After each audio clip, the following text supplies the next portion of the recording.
Guys, you ready to let the dogs out? What? Do what? Let the dogs out. You know, like, ooh, let the dogs out. Ooh, ooh. Off the Hook, airing on offthehooksports.com. Your home for real news, real opinions, and what really matters about Tennessee athletics. Always available on Apple Podcasts, Spotify, Stitcher, Google Play, TuneIn, iHeart. Like, share, follow, subscribe. Always available wherever you find your favorite podcasts.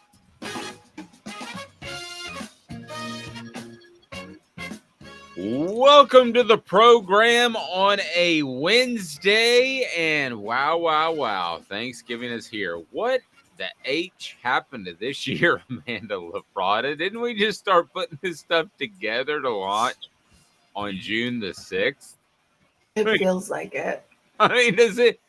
Everybody says that every year, but this year in particular just feels like it has flown by, and we have these great plans of doing this kind of warm-up year with Tennessee, and they were going to win like 8 or 9 games, and then we'd be ready to roll for a potential national championship run. Didn't know that we would get that quite so early, but we did. So welcome to those that are already on board.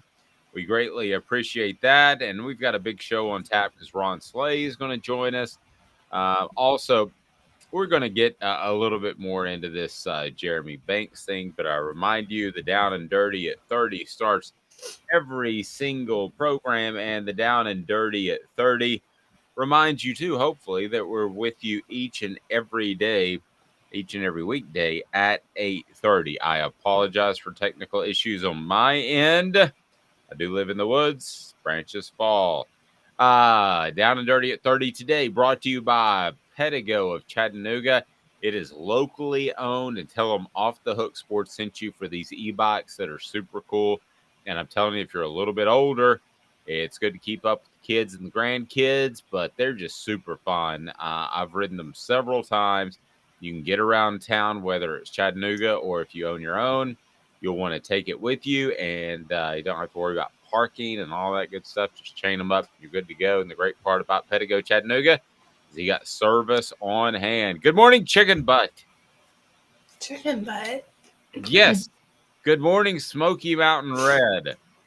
Smoky Mountain Red always makes me think of one of my favorite things about fall. And I've cut out alcohol and a bunch of fried foods and stuff for health reasons, so I don't experience it anymore. But I can remember when those fall beers would roll out. And by the way, we're presented by Zool Beer Company, the official craft beer of Off the Hook Sports. Great parking downtown and worldwide award-winning craft beer. But it was always the red first, like the red amber beer that would come out early in autumn, and then there was somebody had like an Oktoberfest or something. I was like, just keep these year round. And they're like, sir, they're way too heavy in early summer. I'm like, I don't care, just keep them. But they didn't.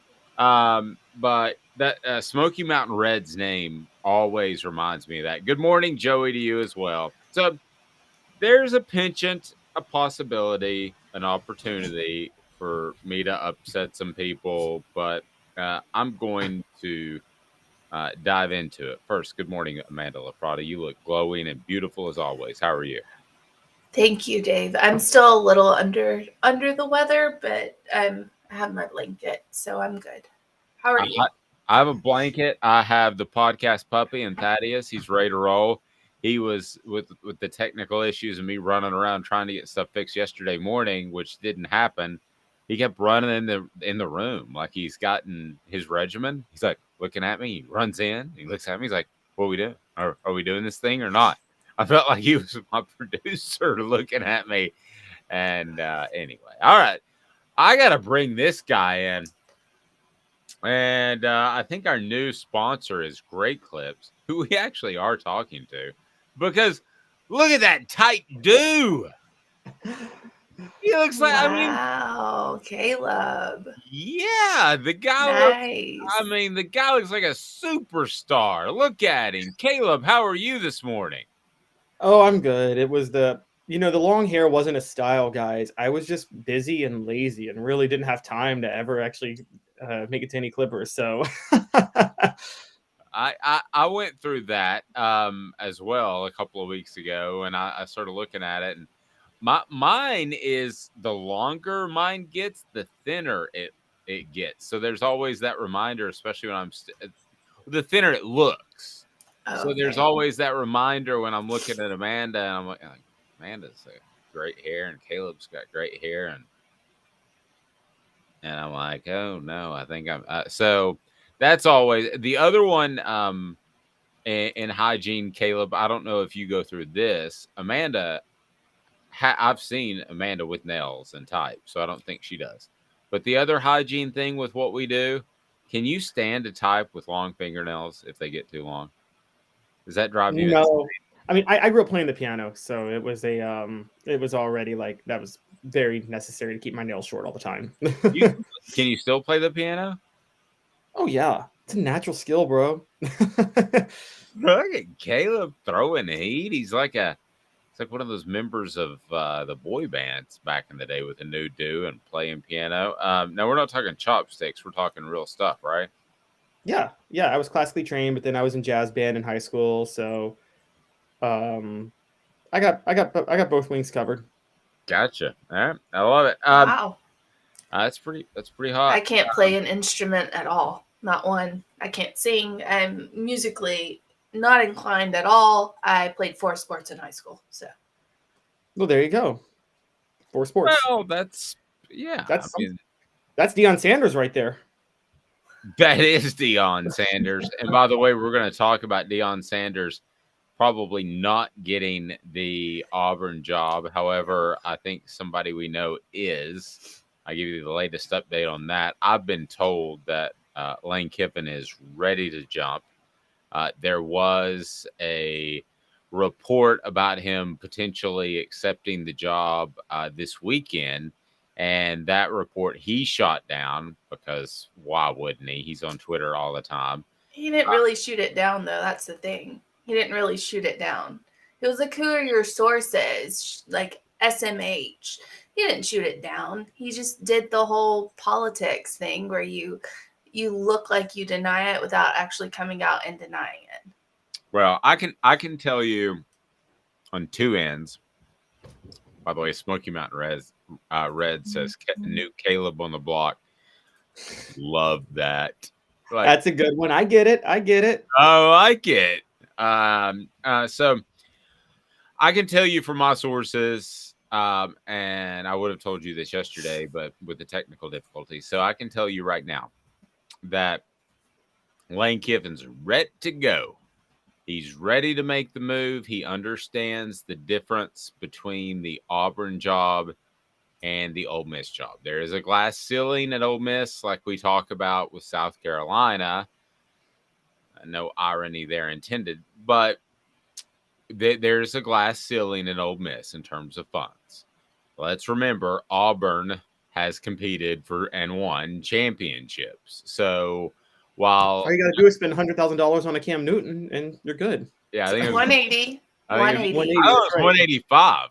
I thought it was 185. The bidding keeps going higher for Cam Newton, but at the end of the day, there's just no. I mean, I think sometimes people maybe in Knoxville that are Tennessee fans, mostly SEC East fans, look at the 2 programs and say, what's really the difference? They both had a Tupperville, yeah. So, but there is a difference there financially.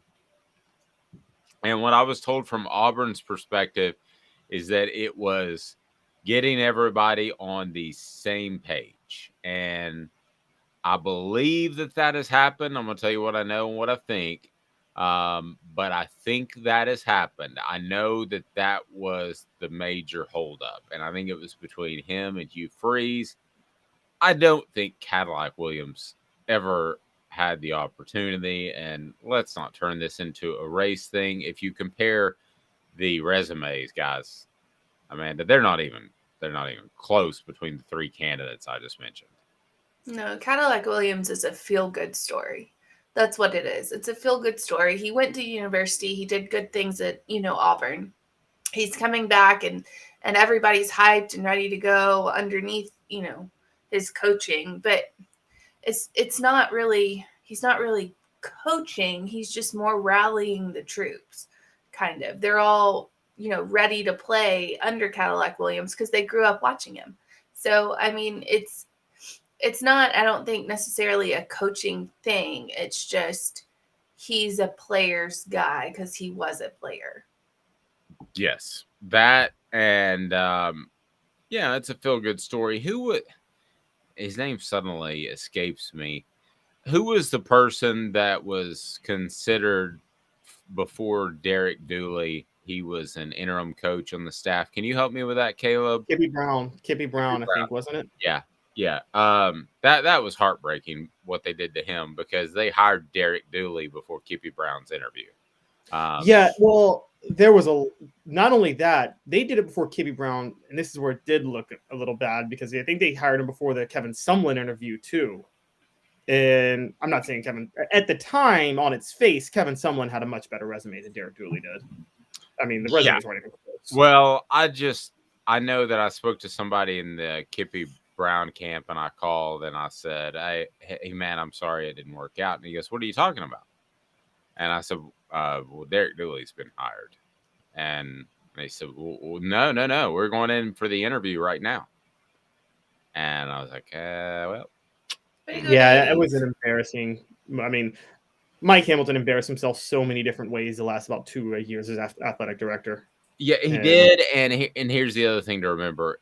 At that point, it was out of Mike Hamilton's hands. At that point, big-time guys had stepped in and said, we believed you in the Lane Kiffin thing. We're taking it out of your hands. So there were a lot of cooks in the kitchen, and some of those cooks wanted Derek Dooley. I still think Kippy Brown should have been hired for a year. And I rarely say this as far as those interim guys, but you were so far behind in the hiring process. Keep him for a year, see what happens, and then make a decision. I argued that at the time, but it didn't happen. There are some multimillionaires and billionaires who are donors to Tennessee who are not the most competent people. Some of them will be are living proof that being wealthy does not mean you're competent or smart. Exactly right. Okay, so I want to get to today's tough question. It's brought to you by Vols Automotive Group right there on Callahan, your automotive home, because they want, they need, and they appreciate your business. And, man, Vols Automotive Group is fantastic in that they care about your customer experience. Their reputation matters, and they will absolutely make sure that you have a great car, great selection. And if you ever need service, you can go there and you can absolutely know that if your car needs service, they're going to do what they need. They're not going to have some surprise bill. So it's time for today's tough question, and I want Amanda and Caleb's input. I've got some pretty strong thoughts on this, so here we go. We do our research. Have you done your research? We're working like heck. Today's tough question. What's the real debate? You sipping my soupe, Guadalupe? Exclusively on Off the Hook Sports with Dave Hooker and Amanda LaFratta. You drinking my sake, Kimosabi? Oh my God. All righty, here it is. Pretty simple. Should Jeremy Banks continue to be a Vol? And Amanda is the absolute best at phrasing that. I think that Josh Heupel said on Monday, confirmed everything that we reported. And that was, there was an altercation between him and Hendon Hooker, and that's why he was not a factor on Saturday. So I get it. Josh Heupel, I get that you don't want to air your dirty laundry and totally understand all that, but he didn't have a flu. He didn't have an elbow injury, as had also been reported. He was involved in an altercation that most likely stemmed from NIL, but that had to do with just something silly where it was almost like somebody's trying to pick a fight. And I've been told more and more about that. So I just want to ask you, Amanda, how do you want to phrase this? And then I'll get your all's take. We could say absolutely not. Yes, he deserves another chance. How do you want to phrase it? Because let's remember, this is the second time that he's created an issue. The last time was in the back of a police car. Yeah, I mean, I think when we did today's tough question on Monday, we did that, should Jeremy Banks, what should Josh Heupel do to Jeremy Banks? And a lot of people, surprising to me, a lot of people said that he'd already been punished. Like that was enough. That he had set out at USC and that was it. So Well, I've also been told that there was an unexcused absence from practice early in the week. I don't feel comfortable reporting that. That maybe he got locked out of his dorm and locked himself out with his cell phone. Anyway, with everything on the line, Jeremy Banks was a huge, monstrous distraction. So we even know more. So we're somewhat repeating today's tough question from Monday. What do you say if you were given those 4 choices? Would you keep him on the team, Amanda? no, I wouldn't keep him on the team, but I was also ready to kick him off the team on Monday. Agreed. After learning what he did with a whole Hendon Hooker situation. You can't divide the locker room like that. And for him to do something like that means that he has a total lack of maturity. I mean, he's cancerous, in my opinion, to the team.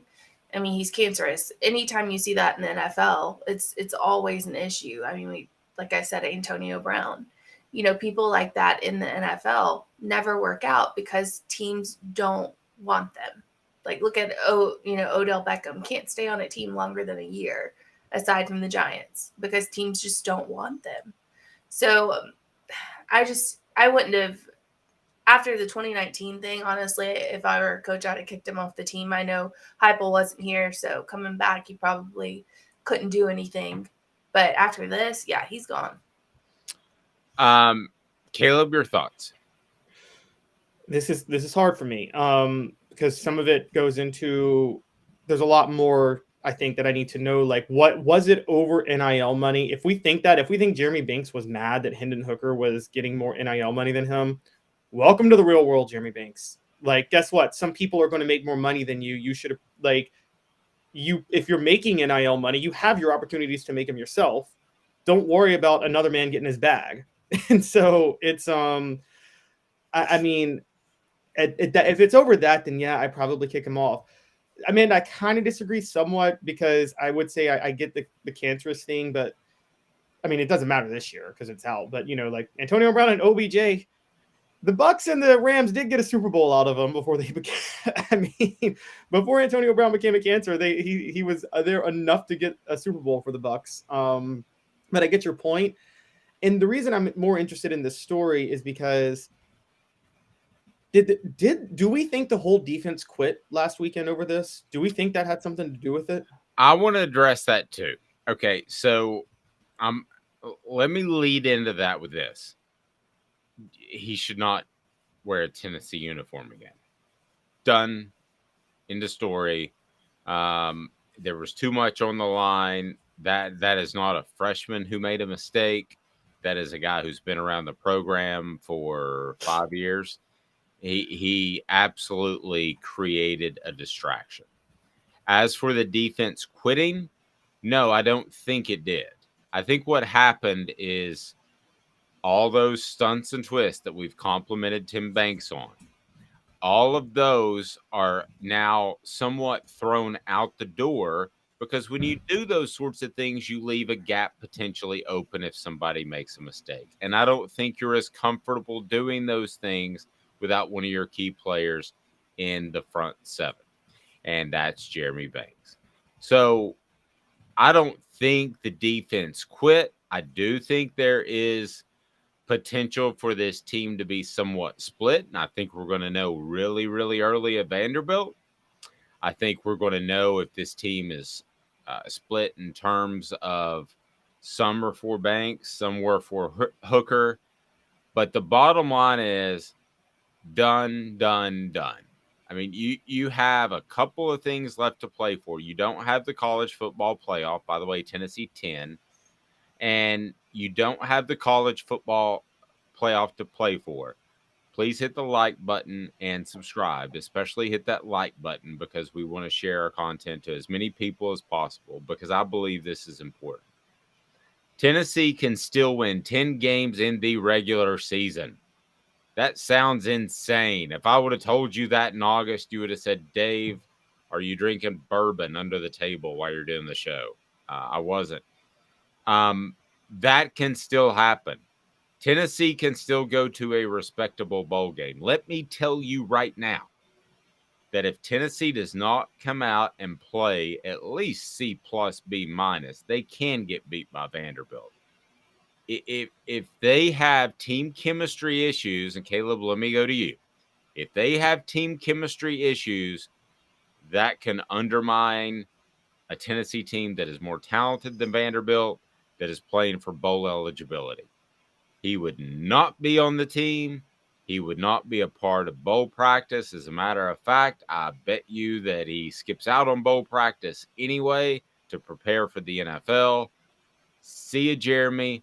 Truly appreciate it. If you ever want to come back and get your graduate degree or you want to be a doctor in anything, that door is open.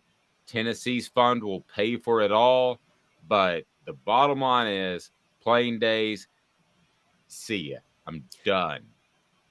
Yeah, I'm on your side too on that. I'm on the kick him off the team too. And I'm going to throw in one of the other reasons I'm kind of on the kick him off the team. And this is kind of a personal note for me as a member of the media, because I feel like I might have been one of the people he responded to when I wrote on Sunday that Josh Heupel seemed to subtly confirm the rumors on the Saturday evening post-game press conference.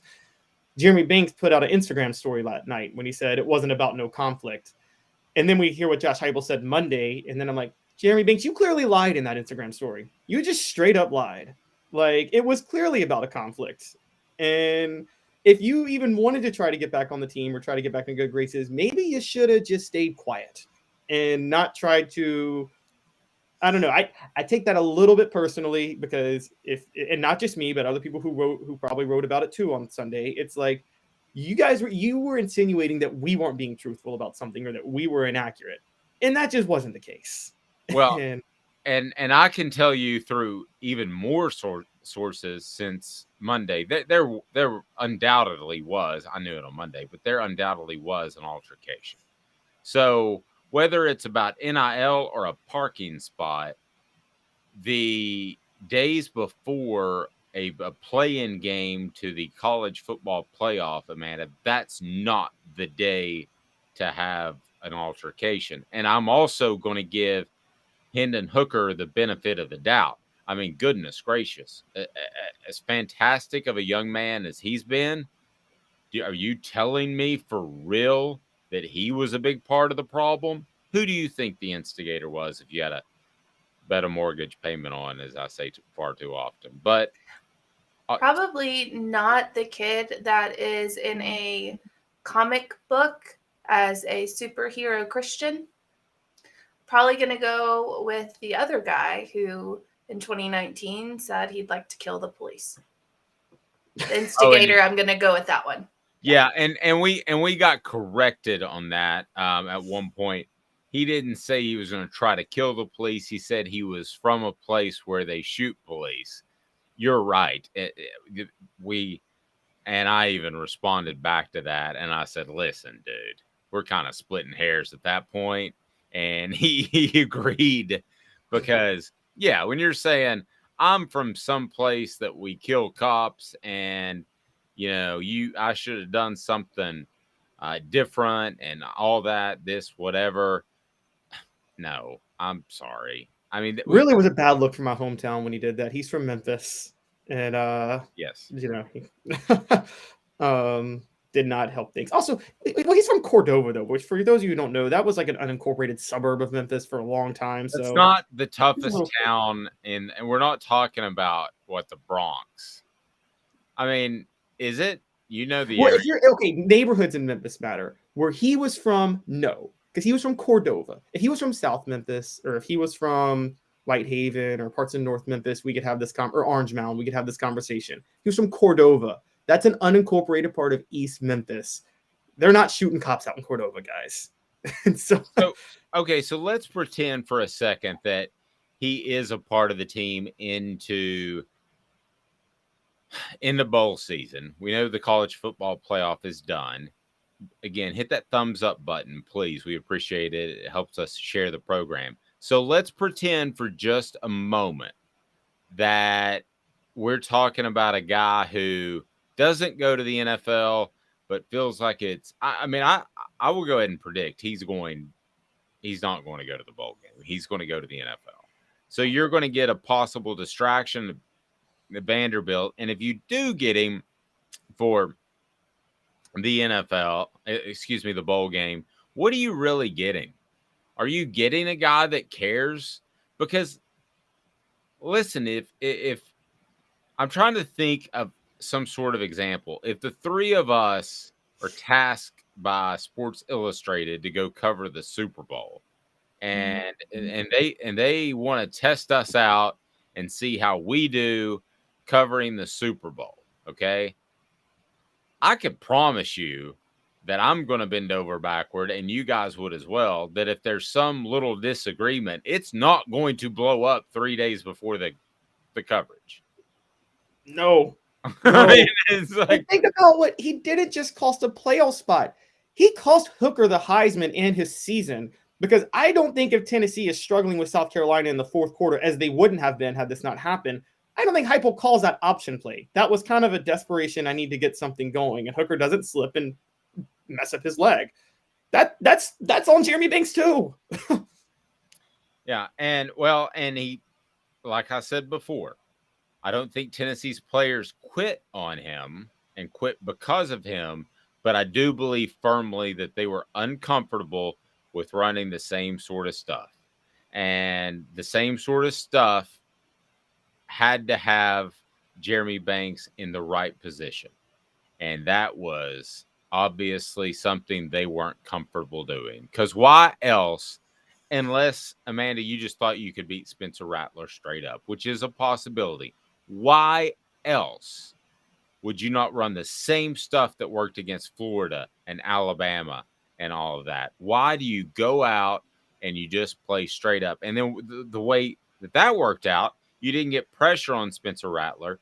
You gave him confidence. He's able to extend drives. And then those guys, I went back and watched the game last night. They were rubber-legged. They were dead from the season. They were exhausted. Amanda, the second half, they really had no chance. I don't know if, and I know it's been said like, oh, the defense threw the game. I don't think they threw the game, but I do think that if I were a defensive player on Tennessee's team, I would be really mad at Jeremy Banks right now. You left us out there to, in the trenches, basically taking bullets, and you were gone. You pieced out over something stupid. And I understand that he got in trouble or whatever, but if you're a teammate, then you should be looking out for the team and not just me. No matter if it's NIL, no matter if it's something about push-ups on the power tee, whatever. No matter what it is, you should be there for the team. You weren't there for the team. So whether or not they laid down on purpose or it was just the wrong scheme called, what have you, he's the reason for the loss at South Carolina. He is the reason. Bottom line. I agree. Caleb? I don't think they threw it. I have to say it was a middle school baseball team, totally different, but I was on a middle school baseball team where we had two starters get into a fight, and both got kicked off the team, and we were first in our city at the time. We didn't win a game the rest of the year. And it wasn't that we quit. Things like that, like when you have your high-profile linebacker and your quarterback get into a fight, let's not act like even if you're trying, the shot can't be weighing on you when you're trying to play. Agreed. All right, Caleb, great job as always. We might continue this conversation a little bit if you're available. I'm gonna, you hang tight, and I'll shoot you a text because I think there's more to be had here. I want to visit with Ron Slay in just exactly 2 minutes. And I want to remind you that you need to go to GIAplantoday.com. You can get the very best financial advice because of video teleconferencing from GIAplantoday.com. It's Guardian Investment Advisors. Remember that, Guardian Investment Advisors. Back in 2 minutes with the man, Ron Slay, as we'll talk some Vols and his thoughts on a distraction and where that can lead. Back in 2 minutes. Has risen to the highest level in over 40 years, according to the April 2022 U.S. inflation calculator. Will your investments provide you the income you need in retirement? Are you losing purchasing power of your savings due to inflation? Simply stated, if the cost of goods and services are 8% higher and you're only earning 4% in your investments, that money buys you less of what you need. Right now is the time to act. Call Guardian Investment Advisors today. Hey folks, Gary Viles here. I want to personally invite you to North Knoxville's newest sports bar and restaurant. It's Big Orange Phillies, located in Black Oak Center. And yes folks, it's happening in Halls. Big Orange Phillies offers family-friendly environment with homemade meals and the best deli-style subs around. Billiards, darts, jukebox, shuffleboard, and cornhole, and a full bar.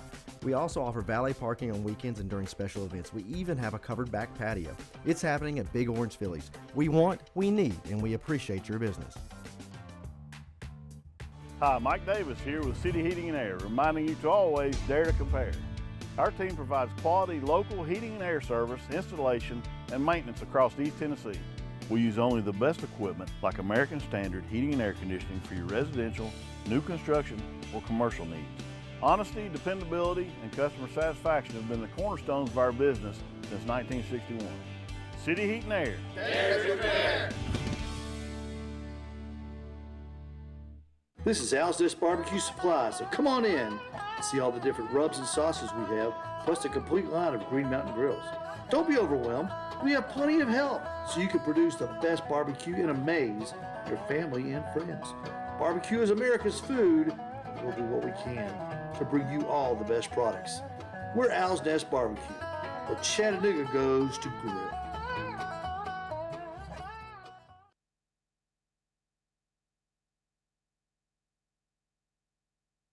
Got cataracts? We can fix that. Never miss another moment. With a little help from Doctors Campbell, Cunningham, Taylor, and Hahn at cctis.com.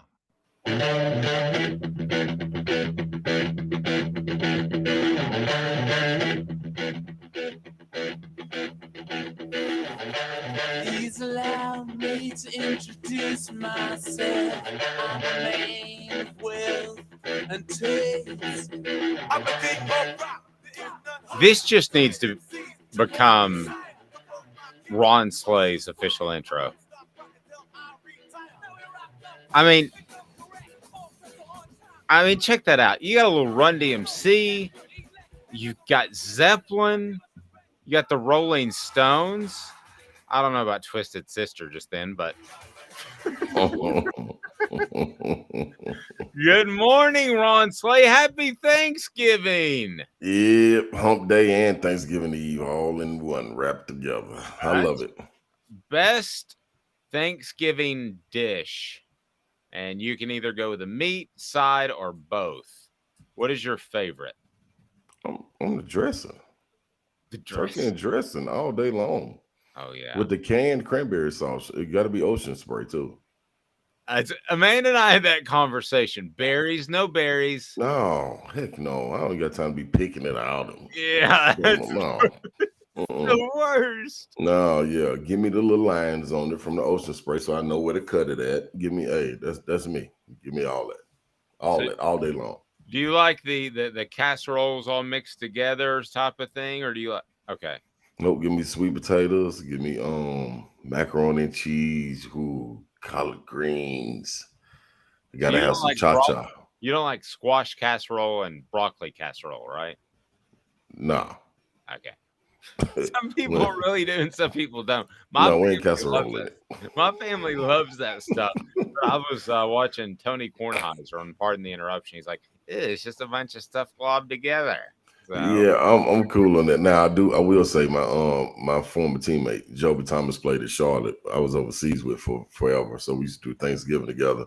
his wife make a mean sweet potato casserole. So yeah, but nah, give my ladies cooking all day long. I'm my grandmother. All right, I can roll with that. All right, so we want to discuss a lot of things with Ron Slay, hoops and more. And I remind you that Ron's appearance is brought to you by Zach England of Best and Brock. Zach England is the type of attorney that can go against the insurance attorneys that want to make sure you get as little as possible from some potential accident. So when it comes to a personal injury attorney, especially in the Chattanooga area, that's Zach England. Zach's got your back. Zach of Best and Brock. So, Ron, I want to talk hoops, but I got to ask you first. The Jeremy Banks situation, I've reported that I believe it stemmed from NIL money, but ultimately there was an altercation. Whatever the reason, to have an altercation just a couple of days before you're playing in an elimination game for the college football playoff as a teammate, how does that strike you?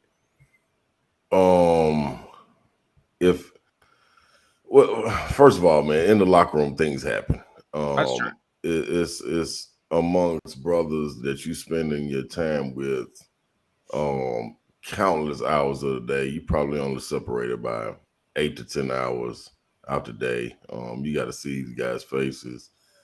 The competitive juice is always pumping. So, man, you take everything personal, from whatever it may be, NILs to PlayStation games to Xboxes to, man, what you eating for lunch, everything is competition. It's difficult to turn that switch off. I think the problem with it all is the part of not being able to wrangle everybody together, and it'd just be whatever happened, it be left right there. I think that's the most difficult part, for it to spill over into a game. Not necessarily saying that's the reason they lost the game, but it was a disconnect somewhere, so I would attribute it to that. I think it happens like that. I think the only thing in basketball is different because you play on Wednesday and then you get to turn it around on Saturday. So, and it wasn't to that magnitude, with everything on the line, with everything, still in your grasp, you control your own destiny. So that's the difficult part about it. Now, if with it being NIL and being jealous, or whatever it may be, feeling like you should be having something, you should have opportunities just like everybody else. That's tough, man. The world they're going into after, hopefully, to play professionally, it's going to get even worse. If that upsets you now, then going into the professional ranks is really going to upset you, because there's going to be plenty of times that you feel like you're not getting your worth and you can't just blow up, and you'll start to understand it. Man, they cut you and get you on out of there, man. Bring a practice player in a heartbeat. Like, you don't have no times for, hey man, get in the office. What's wrong with you? Are you crazy? You can't do this. I ain't got time for that, man. You mess with team rules or you mess with team chemistry, snip, you gone. It's that quick, and then that starts to follow you, and your opportunities become less and less. So I think it's a hard pill to swallow when you're young and you're in college, and this is the first time you really have to deal with it. I bet it's a lot of teams dealing with this around the nation, though. So you just hate it, man. You hate it to go that way. But if I was a senior in that locker room, I'd grab a hold to it, though. This wouldn't be anything that festered. Ain't no way possible. There's no way possible, because we're not going out like this. And the silver lining in it all, to me, that you take from it, with Hendon Hooker being hurt, hopefully that snaps things back into perspective for the team, for guys like, man, it's bigger than just what NIL could mean. It's about the legacy that we're going to leave, the guys that's coming behind us, what they're going to follow into. You don't want it to be about that. So you hate for that to happen, but if Hendon can be the silver lining into him getting hurt, he can wrangle everybody in just by what happened to him and knowing it can be taken from you that fast. Yeah, maybe a rallying point. I like that. Amanda, I want you to jump in here. I'm gonna go way back, and I remember It was Tuesday. I believe you guys were getting ready to head to the SEC championship game, or I'm sorry, the SEC basketball tournament, excuse me. And then there was going to be selection Sunday. And we get this piece of paper and it says John Higgins is not eligible, which I still remember reading that thinking, how did nobody report that or know that? And to John's defense, he took 400 level math classes. Okay. So this is not anything like what happened with Jeremy Banks. But still, what I think happened with Jeremy Banks is that they were afraid to run a lot of the stunts and twists up front because they were afraid they'd have an open gap. Yeah. And you guys ended up not making the tournament, going to the NIT. And I remember you looked as disinterested as I've ever seen in my life. But I go back to that. When you lose a guy like that, how much does it affect what you can do schematically? It's got to be just a huge blow for John Higgins in that situation. It's got to be a huge blow for Tennessee's defense against South Carolina. That's one of your key players. Yeah, you can't. I can't put it into words, man. Like when that happened, and my whole thing was, as a senior, like I'm speaking of on this team, like how did I not know? Like we talk about everything, and I'm not even speaking of me and Higgs, but I'm the coaching staff. Like me and Buzz were like this. Like I know everything, the inner workings, what all's going on, because you need somebody to rely on. You know what I mean? You need the pulse of the team. You can come and talk to me. You need to get something out to the team, talk to me. I'll get it done, man. So for me not to know that, man, and find out like at shoot around that was happening. Like I was hurt. I was hurt, and we're going into it with a team against Auburn, who has Marquise Daniels. They have the leading shot block in the SEC. Like they had a really good team. Jameson Brewer may have been on the team. But going into it, like I remember being in shoot around, like trying to rally guys, like, "Hey man, we got it." You know what I mean? But I put so much pressure on myself, like, man, I got to be on. Like I got to be on fire. Like I can't slip. You know, and they came out double teaming. And so not only schematically, like you said, but also having that guy that's been through the fire. Like he was the only person that lasted 4 years with me outside of Zach Turner, who was a walk-on. 4 years. You know, so I know everything he's thinking. I know everywhere he's moving. If he liked the ball in a certain spot, I know how to get him going. I know how to get him open, things like that. He knows where I want the ball. So it threw everything off, man. I'm going to be real, man. So I can only imagine the defensive guys, Beasley being out there. You see Beasley a lot of times when he was in the game making tackles, he was getting up and trying to get guys fired up. And it was like it was falling on deaf ears because he didn't have that guy with him, because usually right there with him would be Banks, slapping him on the helmet, getting everybody else, you know, like they're the quarterbacks of the defense. So to be missing a guy, a key component like that is difficult. It's difficult. So I can understand how the defense not give up that many points, but, you know, have some lapses where, you know, you can't get guys all on the same page, man. It's very difficult, and it's hard to explain. You think you can fill guys in, even though you got a guy coming in behind them that's probably ready to play, and, you know, things like that you just can't experience, man. You can't substitute for experience and that shoulder to lean on once you get used to it. You know, once things start going haywire, like you can look in the guy's eyes and know, okay, we've been here before, man. We done been through a whole lot. This ain't nothing. So it's tough, man. It's tough. You brought up a real one. That was a great example, man. Because God, it took me right back to it. Well, and I want to clarify for everybody that John wanted to be a teacher, so he was taking 400 level math classes.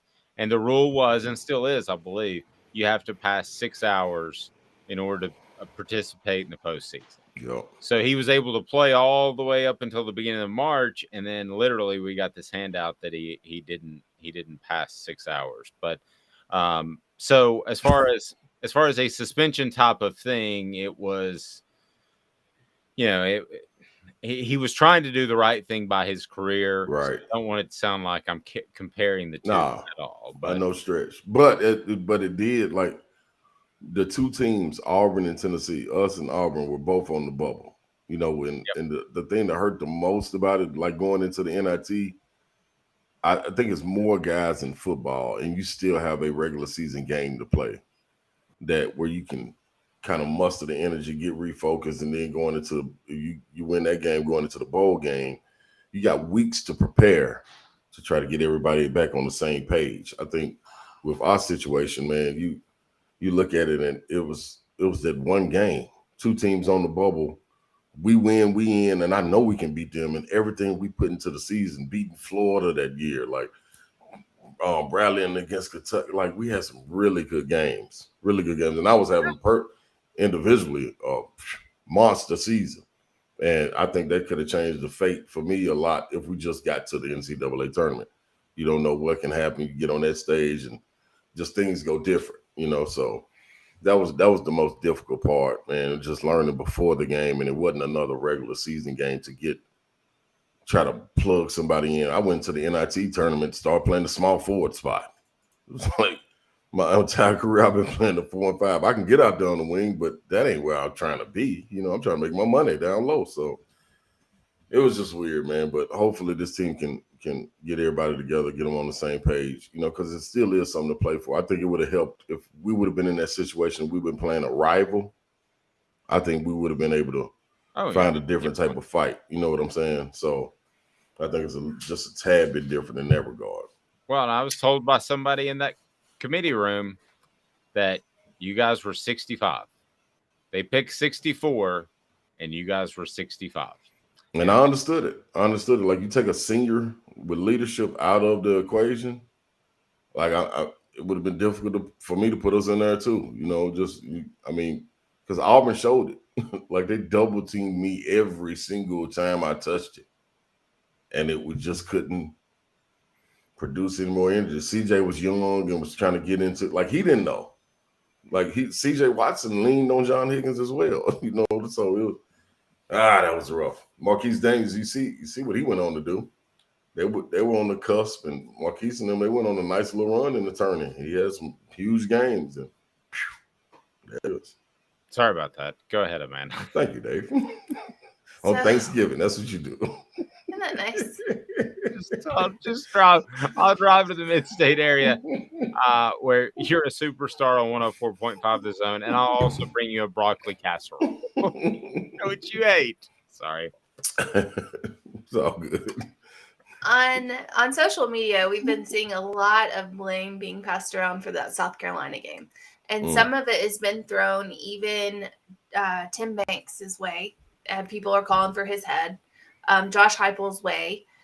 What do you say to fans who are ready to just take this entire coaching staff? Yeah, I think it's wild. My question to the fans that think that way is, what did you believe in at first?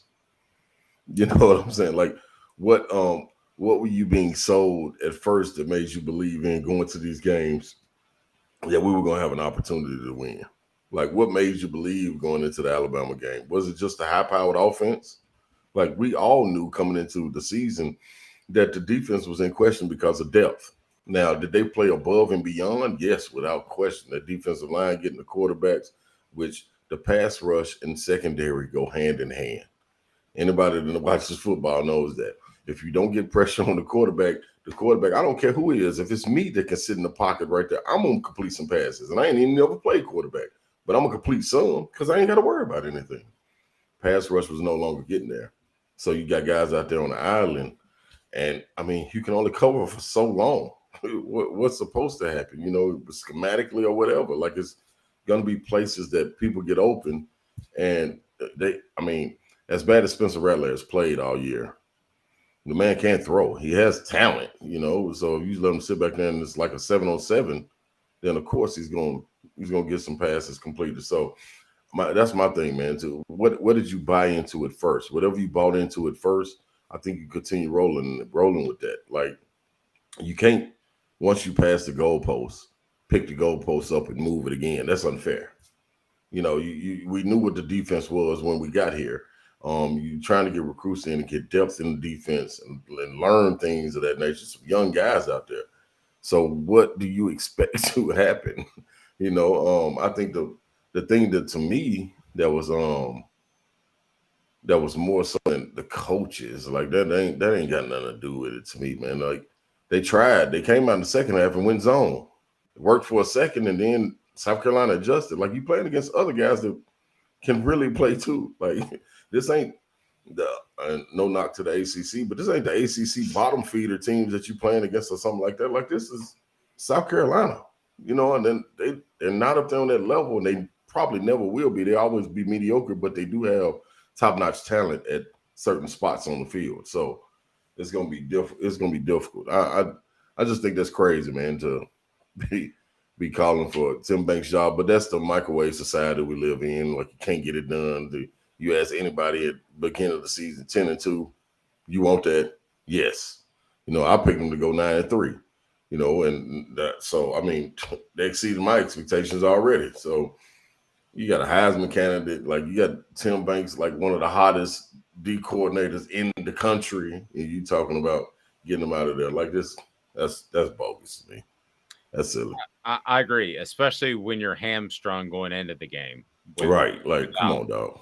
No, I'm 100% with you. And this team looked tired because what type of offense they run. I thought in the second half they looked really rubber-legged, and that's going to happen until you can bring up the defensive talent. But let's talk some hoops. Okay, so it's Tennessee Butler tonight, but I want to start with like a big picture question. So Rick Barnes has said he wants to go inside than outside, and I get that. It sounds great. Who's the inside guy? Well, I think initially it was Euros. As wild as it may sound, to put have him shouldering that load. But watching him in the preseason and then going into the season, he had developed finally a hook shot that he could pretty much count on going over his left shoulder or his right shoulder. Him taking over space when you get a 7-footer in there, you get the ball that low.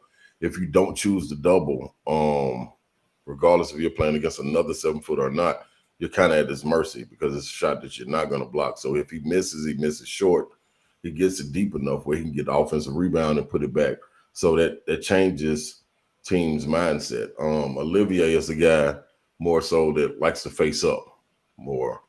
So it brings a different dynamic to the game. If you got a guy like Euros who can get in there, body up, go in. So when the ball comes in, you get that scored on you 2 or 3 times, the defense is automatically going to shrink, you know, and try to dig the ball out if he takes 1 or 2 dribbles, which opens up for your shooters. And I think that's what he's trying to do, manufacture open space for his shooters, guys, when the ball goes inside, screening away, getting on the defense, looking at the ball, and you got a screen coming on the backside, and you're not in communications. You're trying to create some space for these shooters to get some shots open without working so hard. And that's what happens when you get the ball inside. You don't have to work as hard on the perimeter to get shots where you don't get as tired, you know, so a lot more things. But I think that's where it comes from. Olivier would love to on the block a little bit more. I think sometimes when he posts, and this is kind of technical, but when you post up and he has his legs so gapped, so spread wide, when he posts, it's hard for him to get his feet back together to go up to take a shot when he's not in deep position. When he faces up, he's a little further out. And so you're kind of in the space of the guys that pass you the ball, if that makes sense.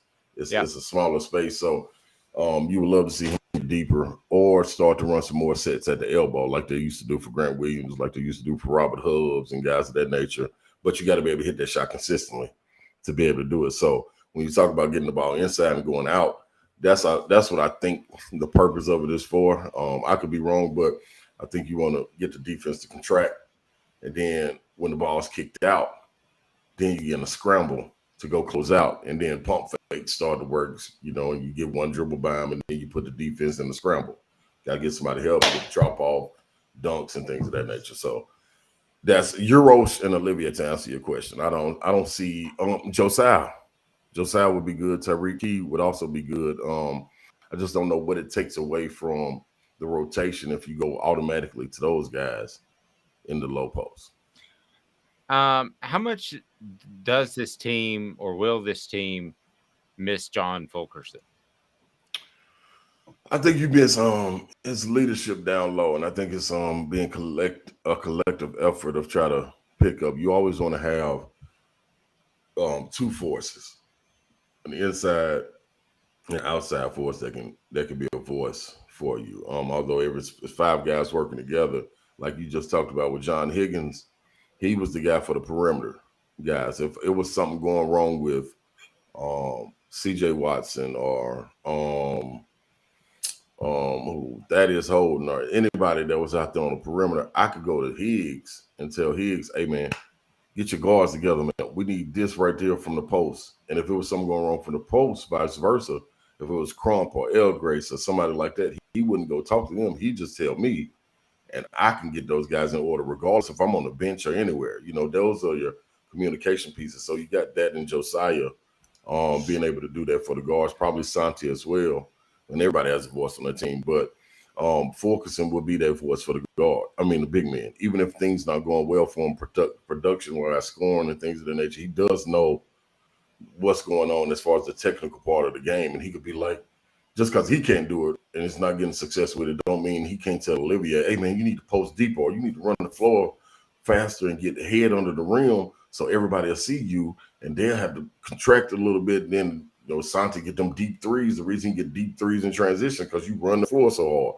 But if you jog and down, you get to the free throw line and you're looking to run a set, it's different. So you need those two forces, man. You got to have somebody be able to communicate with the guards and somebody be able to communicate with the big men. And that way, you can't talk to everybody.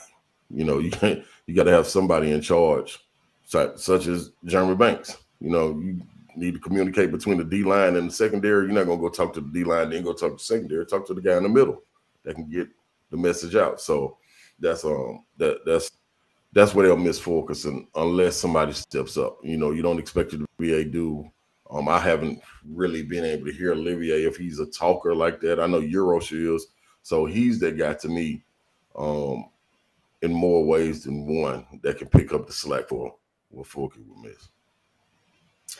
Speaking of Jeremy Banks, and we'll head back to football, the college football playoff rankings came out. Tennessee fell to 10th. There was a Tennessee guy out there that was just bamboozled by the fact that they fell to 10 when they beat Alabama and LSU head-to-head, and both Alabama and LSU are above them. That didn't really surprise me, shock me at all, because college football playoff is all about what have you done for me lately. Right. Where do you think Tennessee really stands in? I know they're not going to the playoffs. Everyone knows that. But where do you think that they stand as far as rankings go? Right now, I think they kind of got it right. I'm fine with them at 9 and 10 after this weekend. Depending on what's the margin of victory. I think you can go out there and show that you can make it up to 8, and I would think that would be fine. That would suffice me. It depends on how everybody else shake out as well. If guys get jumbled up and start losing, then you can start looking back into the picture of head-to-head matchups and things of that nature. But when you go on the road and you lose the way you did, man, at that point, like you said, at that moment, if it was early in the season, it really don't matter. But right now, losing in the fashion that you did, you belong right there. There ain't it's no mystery or no pushback or anything. I think the only thing you would push back is if this was going to a 8-game or 10-game playoff. Then a 10-team playoff or something like that. Then you'll look at it and be like, oh man, maybe. Then you start lobbying for where you're going to be at. But right now, man, I think everybody in the same boat. Just depend on what happens this weekend in rivalry week and how the margin of victory is taken with teams like Alabama and LSU, and do they handle business? Like, does Alabama go and embarrass Auburn if it's a close game? I could see us being in talks of moving ahead of Alabama if they couldn't handle Auburn like they were supposed to. But it's rivalry week. How much do they take that into account as well? So it's all interesting how it plays out.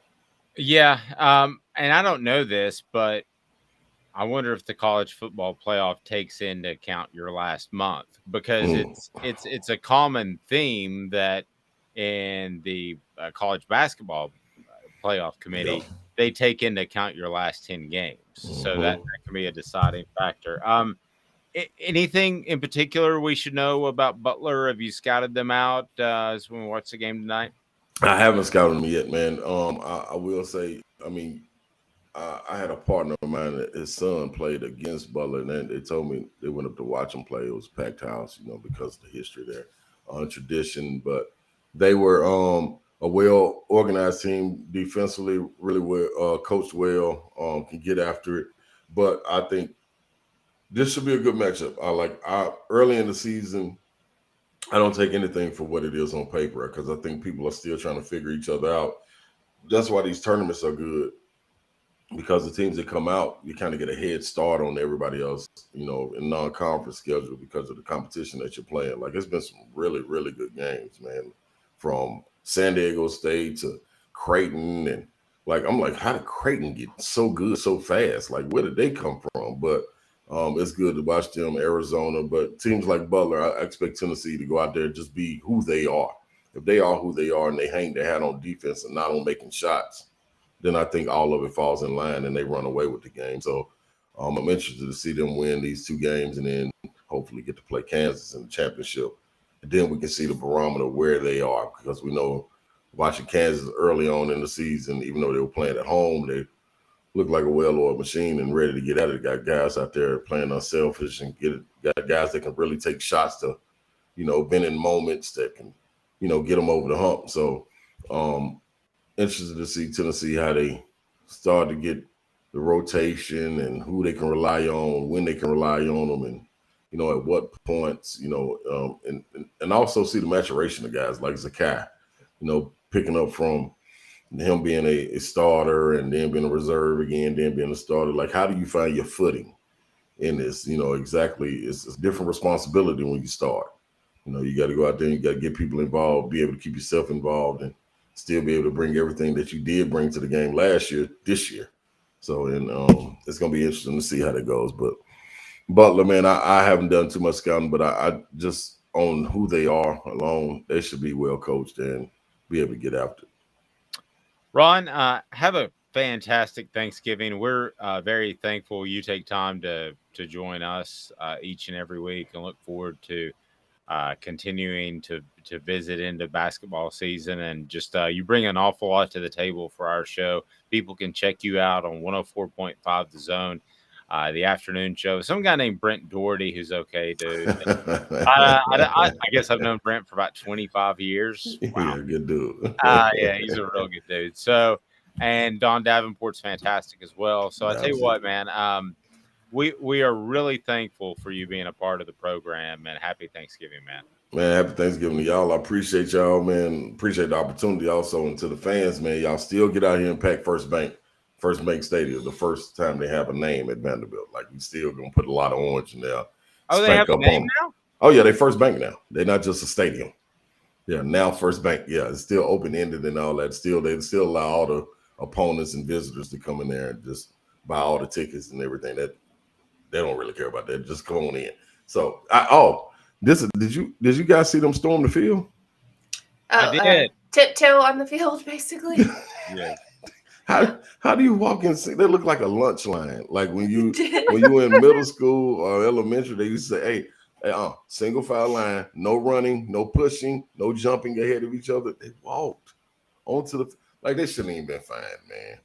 No. Yeah, it was perfectly safe. Yeah, it was. I know Vanderbilt's a private institution, so it's difficult. But have you guys reported exactly what it costs to get the naming rights to Vanderbilt Stadium? I'm thinking it's probably like, I don't know, $39. I don't know, man. But they got the name up there, man. I don't know. Was it a loan or what was going to do? They steal that name off somewhere and put it up there. What? Ain't no telling. I feel like if you and I got together a few months ago, that it could be Slay Hooker Stadium. We could have named it. We could have went live for this last game. doesn't sound right. That doesn't sound right. Yeah, that was Especially if you just call it Slaying Hooker Stadium. It Yeah, sounds well, like I you're didn't want it slaying to be. hookers. I didn't want to put my name first. Slay. Yeah, Slaying Hooker Stadium. Yeah. Sounds like a Halloween trap. Yeah, but that's probably what it was. I guarantee you we could have got the investors. Oh. All right, buddy. I appreciate it, man. Have a blessed Thanksgiving. All right, baby. Beat the doors, baby. I think they're going to. I think they're going to. Ron Slay joining us of 104.5 The Zone. He is phenomenal. We're going to welcome back Caleb Calhoun in here. There's another topic I want to jump all over here momentarily. But first, check this out. I can see because of Campbell, Cunningham, Taylor, and Hahn. No contacts, no glasses, and they did LASIK on me. I'm 20/20, absolutely 20/20. And don't forget, if you have some elderly family members, that's the place to call for cataracts, because the cataract surgery and the LASIK surgery are done by local doctors, not people who just fly in, do it, and they're out. My doctor sees me for my post-op, and we're good to go. And I couldn't be happier with my vision. Campbell, Cunningham, Taylor, and Hahn. Sun, sand, and salt water, the beach is a very relaxing place. Unless you wear contacts. Ow! Open your eyes to the best the beach has to offer with LASIK vision correction from Campbell Cunningham Laser Center. Hey folks, Gary Viles here, Viles Automotive on Callahan Drive. I've been selling cars here in East Tennessee for 27 years. In that time, I've come to realize it's not about the car. It's about you, the customer. So I'm here to take care of you just like family. Good credit, bad credit, you name it, we can get you taken care of. If we don't have it, we can find it for you. We go across the country to get any vehicle that you want. And here at Viles Automotive, we don't believe in fake numbers. We just give you great deals. And as always, we want, we need, and we appreciate your business. Do you want to own the more that owns every job? Then get to Vassey Lawn and Garden in Cleveland and get you a Toro. I'm David Vassey, here to talk to you about Toro. With a Toro Zero Turn, you'll get more out of every minute and you'll reach the finish line faster. At Vassey's, we like to say, no matter if you're mowing 3 acres a week or 11 lawns a day, homeowners and business owners alike find confidence in equipment they can trust from top to bottom. Vassey Lawn and Garden, Highway 60 North in Cleveland. Man alive, it's worth the drive. This is Steve Rain. I own the Midnight Oil and Michelin Tire Direct service station here in Ooltewah. It's not a fancy place, never has been, but it's a clean place with clean restrooms and good folks who work here. We sell gas and fix cars, nothing glamorous, but we love what we do, and we're going to keep doing it for a long time to come. There's not many real service stations left, and that's a shame. We're the guys just like the guys back in your hometown. We'll fix your tire, change your oil, and put a new set of Michelins on your car. If you want a Twinkie, you'll just have to keep on going. Thanks for the business.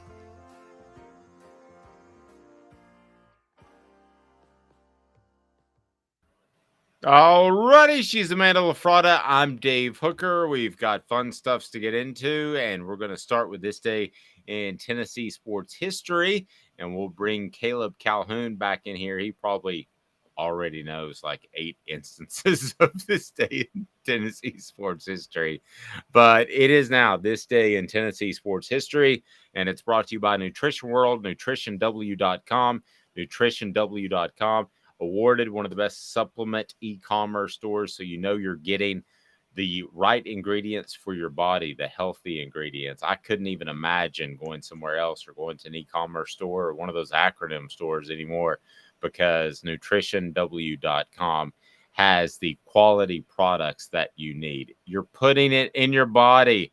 nutritionw.com. This day in sports history is now.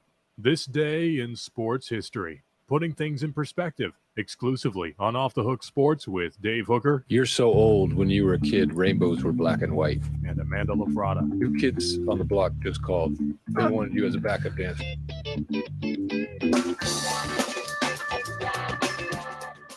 All right, so let me just go ahead and bring Caleb Calhoun back in, because Caleb might just have one. Do you have this day in Tennessee sports history just off the top of your head? You are the historian of all the stories.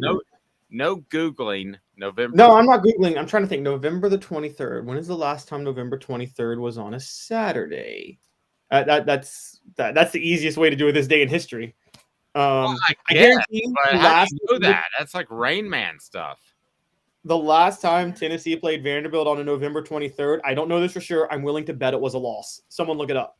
I'm willing to bet it was a loss. Wait, that Vanderbilt lost. Yes. No, that Tennessee lost. I'm willing to bet the last time Tennessee played Vanderbilt on November the 23rd that they lost. I don't know for sure. Let's just find out that Tennessee lost. That's scary. I don't think that's one that Brittany would pick either. But if that's correct, can you find that out, Amanda? Now I want to know. You want me to find it out? Yeah, if you just go Tennessee, you should be able to go Tennessee football series. But November the 21st. Oh, I did it. I was right. Boom. 2013, lost to Vanderbilt, 14-10 at home. Butch Jones' first year. Goodness gracious. Goodness. How about? Yeah, it's really. Guys, it was kind of a process of elimination because Vanderbilt had won 5 of 7 versus Tennessee from 2013 to 2018, 2012 to 2018.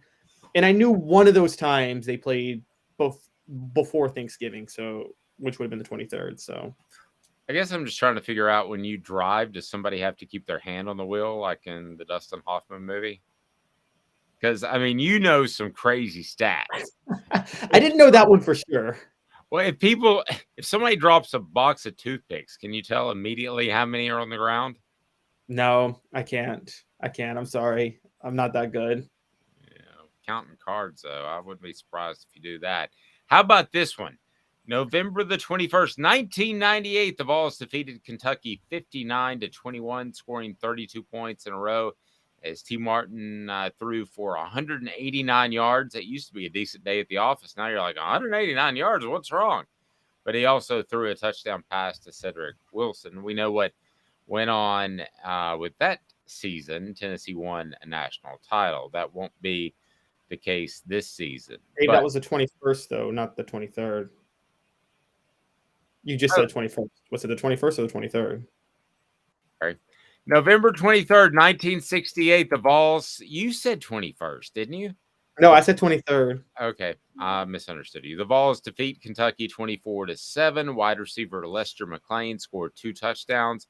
Lester McLean was the first African-American football player at Tennessee earlier that season against Georgia. He ended the season with 70 receptions and 1,003 yards. I don't think sometimes people realize how at the forefront Tennessee was when it came to playing African-American players.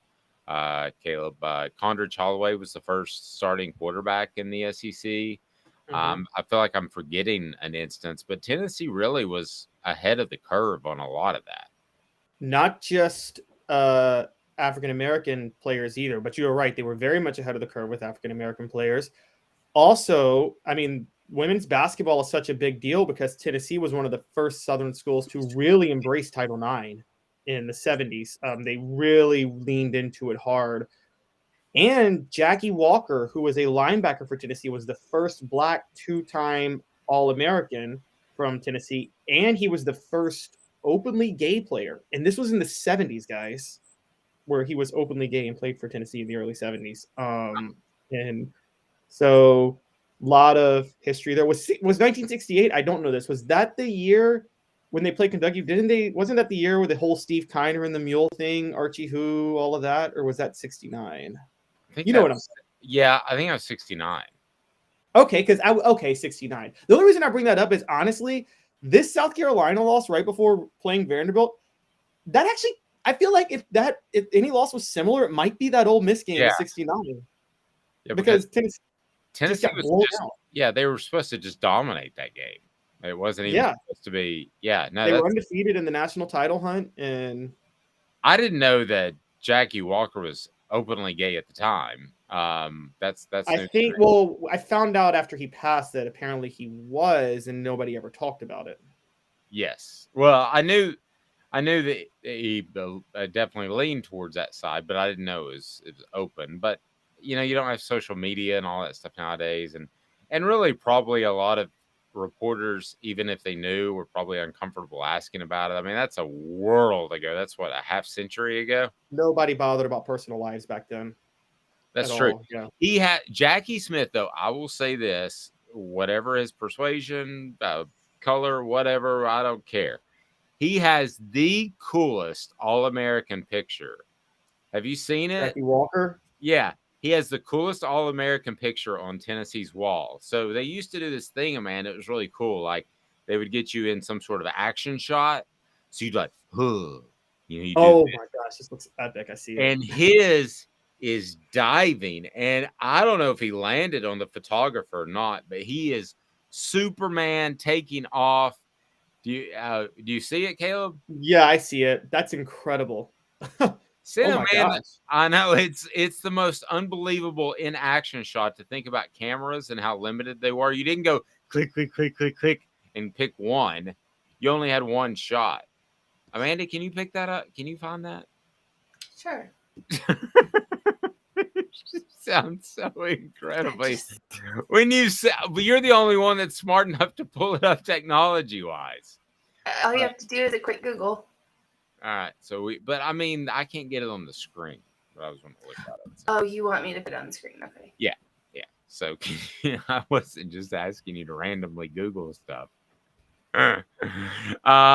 This day in Tennessee sports history is brought to you in part by Andy Mason, AndyMasonRealEstate.com. Andy Mason is phenomenal. He has two business principles, and he services the entire Knoxville area. It is best price, and it is best service. Who can beat that? It's incredibly, incredibly awesome. Let me ask both you guys on a scale of 1 to 10 while Amanda picks up the Jackie Walker turning into Superman picture. Let me ask you guys, what are the chances Tennessee plays really poorly now that they don't have much to play for and there's mass exodus of guys that say I'm ready for the NFL and ready to move on?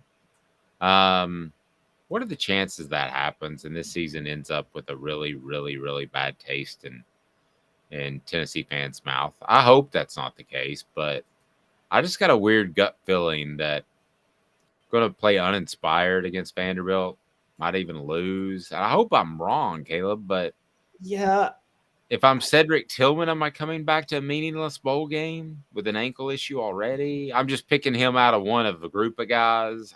I mean, I wouldn't, because I care about players and I care about them. I'm one of those people. I want players to maximize what they can do for themselves. I am very much. I always side with players and holdouts. I'm like, get your money. But so if I'm Cedric Tillman, I don't want him to go play in the bowl game. I want him to focus on getting healthy for the NFL draft. I care about his future. And so I wouldn't play the rest of the year. There's no. If I'm Cedric Tillman. Yeah, there's the Jackie Walker picture. Yeah, Jackie Walker's Superman. Look at that. But phenomenal. So I'm gonna go, and this is a lot on coaching, but yeah, I'm gonna go like 7 maybe. And I remember 2016, and this is what this reminds me the most of.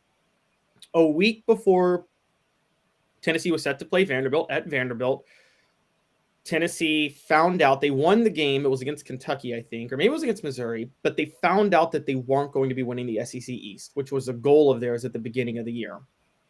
The week leading up to Vanderbilt, Butch Jones goes, they're champions of life. Who remembers that, everybody? Champions of life. And they're going to play Vanderbilt. Now, there's no SEC East in play. The season had fallen apart after a 5-0 start. Butch Jones does his championship of life. But if they beat Vanderbilt, they're going to a New Year's Six bowl because the entire SEC outside of Alabama was trashed that year. And so they'll get the New Year's Six bowl bid while Alabama gets the playoff. Vanderbilt's playing to go to a bowl game, and Vanderbilt ends up winning. Largely similar to what we might see happen Saturday because Tennessee's secondary couldn't buy a stop against Vanderbilt's passing attack that day. And so, yeah, that's where I'm most. But then there's the 2001 Tennessee team that lost to LSU and then went and just beat the brakes off Michigan in the Citrus Bowl. Either way. Goodness gracious, we had. Sitting right here, we have more combined team speed than that 2001 Michigan team. Jason Witten outrunning the whole secondary. One of the I mean, that was like, whoa, is anybody going to get him? They can still play for a New York Six Bowl, and that's significant. If you go, I'm trying to look at Jerry Palm, kind of his thoughts on where they might fall. I think the Sugar Bowl is out of question because I think that Alabama is going to end up there if they're higher rated. I don't know, man. Do players get excited for the Sugar Bowl? Like I think they should, or I think you get excited for New Orleans. Yeah. I mean, really, that's really it. You get excited to go to New Orleans and party, and that's about it. I mean, if Jeremy Banks wants to get into a fight with the player, Bourbon Street's like, I'm sorry. There you go. That's where you can hash it all out. That's right. Well, just there is. I would tell these players this, and they may not care, but there is a huge difference between the Chick-fil-A Bowl, where you get unlimited Chick-fil-A sandwiches, and going to a New Year's Six Bowl, in which you get pretty good bounty of stuff, a couple of grand sometimes. If I'm Jeremy Banks, though, I want to play in that bowl game because I want to show the last thing you don't want to be remembered is the last thing is getting into an altercation with your starting quarterback and having to sit out in the worst loss of the season. And it mainly falls on your shoulders because you weren't there as a team captain. If I'm Jeremy Banks, I want to go to a bowl game and I want to show NFL teams at that point that I'm more than what, that last bad taste in the mouth of Tennessee fans. Let me go through the most recent successful quarterbacks, and I want you guys to tell me how Hendon Hooker will be remembered amongst these guys. Okay, so I'm going to go back to the early 90s where you had Heath Shuler, and just for the record, he was second in the Heisman voting. I believe that Hendon Hooker would have probably been second or third had it not been for the injury. He finished his career with 4,000 yards passing, 36 touchdowns, 316 of 513 passing. Then there's Peyton Manning from 94 to 97. Manning finished sixth in the Heisman voting in 95, eighth in 96, second in 97, as we all know. He completed 62.5% of his passes, won an SEC title, but did not win a national title, could not beat Florida. T. Martin won a national title. I know this makes a lot of people mad. He was not as good of a quarterback as Peyton Manning for sure, and I'm not sure that he was better than Heath Shuler. I think in that same offense, Heath Shuler could have done about the same thing. I'm not knocking T. Martin, but I think that was a team built around him. I would say Eric Ainge could have won a national title in that 99 season. So that's one of the other great ones we're talking about. And then Joshua Dobbs. So I didn't include Tyler Bray, and this list is by... What about Casey? We didn't include Casey, should have for sure. But where does he go down as far as the top quarterbacks of recent memory? Behind Heath Shuler, about right on that line. I'm going to go ahead of Heath Shuler and behind Peyton, obviously. That'd be Peyton's number one, but I mean, that's not even, but Heath Shuler finished second in the Heisman that year. It wasn't a close call. Charlie Ward was so significantly better that it wasn't like, oh, did Heath Shuler had no case over Charlie Ward. I think we agree, had Hendon Hooker stayed healthy and gone to New York, it would have actually been a legitimate debate between Hooker and CJ Stroud, where there was no debate between Shuler and Charlie Ward. That plus beating Alabama, which Heath Shuler never did. Coming back, Hooker coming back when he could have gone to the NFL last year. Don't forget, Heath Shuler decided to go early to the NFL. Not knocking that. Like I said, get your money, get your bag, but there is a little bit of extra love for a guy who chooses to come back when he didn't have to, and Hendon Hooker did decide to come back. Orange Blood with a $10 super chat donation. We greatly appreciate that. We haven't really reached out for those yet, but we have a plan in mind, and really it's going to go all back into the show. So Orange Blood, I want to thank you for that, even unsolicited. Orange Blood said during Dooley's era, Vandy had a deal with Taco Bell fans, get free taco if Vandy scored more than 13 points. We're rooting for them to score, and a Tennessee fan scorned us. We asked what he had against free tacos. That's pretty interesting. I didn't know of that Taco Bell promotion. I know they have the Dunkin' Donuts free coffee promotion that if you score over 50 points, I believe. Do you guys get that on your Twitter? Every Sunday morning, if Tennessee scores over a certain amount of points, I get that. I just keep cruising. Okay. No offense to Dunkin' Donuts, was just not my favorite sort of coffee. That's all I'm saying. But again, thanks, Orange Blood. We've got a plan in which we're going to be able to bring more voices onto the program, and we're still figuring out. I'll be real honest with you, the super chat function and all that good stuff. So, thank you. We appreciate that. And coming up, we got a special announcement too here in a few weeks, and we've got a big addition that's coming onto the program that we're looking forward to, and a lot of good stuff that we're excited about for 2023. Not that this season's over, but with starting to cover bowl practice and Tennessee's basketball team, I'm really interested in the basketball team, Caleb, before we get to message board bingo, because this basketball team wants to go inside out, but I don't know who inside is. Yeah, that's been a criticism of Rick Barnes for a while, that he's so committed to inside out basketball. And I think like last year when Olivia went down with the season-ending injury, apologies, I can't pronounce his last name, and I haven't been able to. And so Olivia Nakamwa, and so it's good enough. Yeah. He's a good player, but I actually think it helped Tennessee because it forced Barnes to go with 4 guards and kind of play a little bit of small ball. And that's why Tennessee won the SEC tournament championship. Barnes is still very much committed to the 2 traditional bigs down low. And I mean, basketball is just not that way anymore.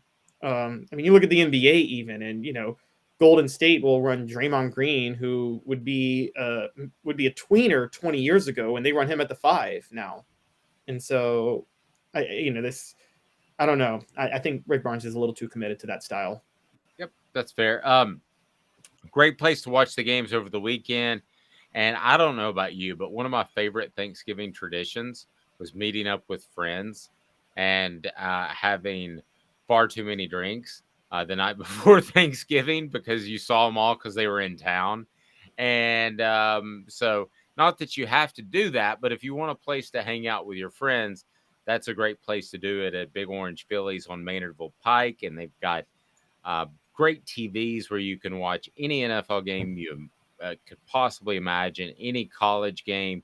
You can see Lane Kiffin win or lose the Egg Bowl and drive straight to Auburn, because that's what's going to happen.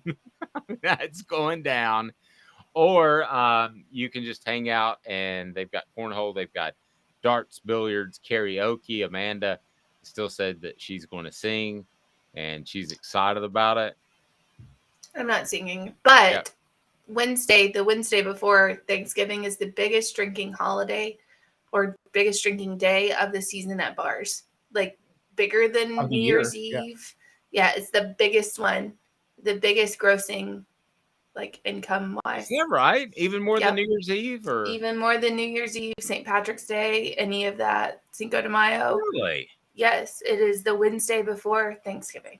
If you would have told me it was top 5, I would have been surprised. But everybody's back home and going to hanging out with childhood friends. Yeah. And when they're your childhood friends, you can't drink with them. But when they're your adult friends, you can drink with them. So exactly. You realize, you go to college and you have your drinking buddies, and then you go back home and you start drinking with your childhood friends, and you realize, man, as much fun as we had as kids, this is so much more fun. Yeah. We should have started dipping into the liquor cabinet at 12. How about that? No, you shouldn't do that. I Don't was a do good kid. that. I didn't do that. I didn't either. I want to remind you that portions of the program are brought to you by Vassy Lawn and Garden. Man alive, it's worth the drive. Vassy Lawn and Garden has the commercial mowers you need, the residential mowers, and the industrial mowers. They are simply awesome. And city heating and air conditioning, HVAC done right, integrity matters in the Knoxville area. And it's time for message board bingo. Message board bingo. We all love that. Here we go. Message board bingo. Here's the way it works. Caleb has the opportunity to answer the question that Amanda is going to post. So she's going to read a message board post. And if you can tell us which team's message board that's on before Caleb can, and I'm going to spot Caleb 10 seconds. He's got to wait 10 seconds. Then you can win a T-shirt, and we'll get that out to you. It says Hooker on the front, sort of more in remembrance and celebration at this point with Hendon, but he should be remembered, and he should be remembered the right way. Here we go. Message board bingo. Hire Deion Sanders, period. Bring prime time to us. Nobody else matters. I think I know who it is. You have 10 seconds on message board bingo. I think they have 15 mascots. I think they are the second biggest program in their state. No. Oh. Nope. I'm not giving one away like that. No. George said Charles Barkley. No, it's not Charles Barkley. Rob says Auburn. Ryan says no doubt Auburn. I was going to say Auburn. It's not Auburn? Nope, it's not Auburn. It is an SEC school. It is not Auburn. All right. Here you go, Caleb. I'm going to say Texas A&M. Is it Texas A&M? Nope. Ryan says Ole Miss. No. It's not Ole Miss preparing. Who is it? It's Florida. Oh, God. Florida. I want to see that higher. If really Deion Sanders, the Mr. Florida State, going to Florida. Oh. Well, that's like, Vince Dooley was at Georgia and Pat Dye was at Auburn, and they went to opposite schools. Well, and Doug Dickey was at Tennessee, and the next season was at Florida. Can you imagine that happening? And that wasn't a rivalry at the time, but yeah, it's true. Yeah. Owl's Nest Barbecue provides us some awesome barbecue supplies for your barbecuing, and they've got the rubs, the sauces right there in Ooltewah, and they've got the expertise. They are tremendous. And then also you can choose between that or a gift certificate to Craft Treats. CraftTreats.com has the chill pills that helps with your pet's digestive issues, also can help with anxiety issues. Just how about arthritis pain? It helps my dog a lot. You can use Off the Hook. That's Off the Hook for 20% off, or you can win something free right now. One more message board bingo because it's Thanksgiving and we're thankful for you and yours. By the way, hit the like button, hit the thumbs up button. It means an awful lot. We greatly appreciate that. And we're going to grow this show bigger than you could imagine. We want to get to 2,000 subscribers as fast as possible. I think we're sitting close to 1,500. So tell a friend, steal their phone, go ahead and sign up for them. Do what you need to do. Let's go to their phone. Yes, steal their phone.